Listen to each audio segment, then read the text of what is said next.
This general of Napoleon did everything he could to die on the battlefield, but he did not succeed.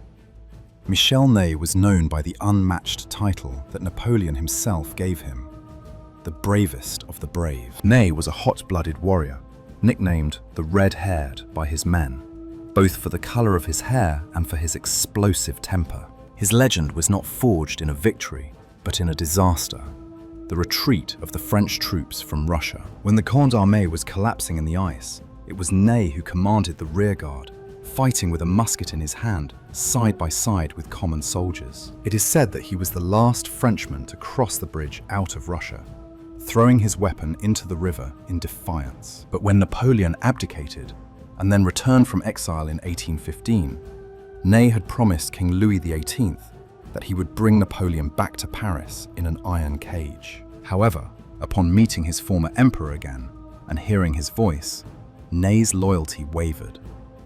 Instead of arresting him, he cried, embraced Napoleon, and joined him once more, an act of treason against the king that would seal his fate. At Waterloo, Ney fought in a way that made it seem as if he were looking for death. He led desperate cavalry charges and had 5 horses shot from under him. With his face covered in mud and gunpowder, he shouted furiously to the soldiers who were retreating, "Come and see how a Marshal of France dies!"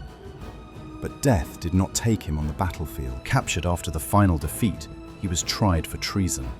His execution was the final act of his theatrical bravery. Refusing a blindfold, he himself commanded the firing squad. Placing his hand over his chest, he ordered, "Soldiers, straight to the heart, fire!"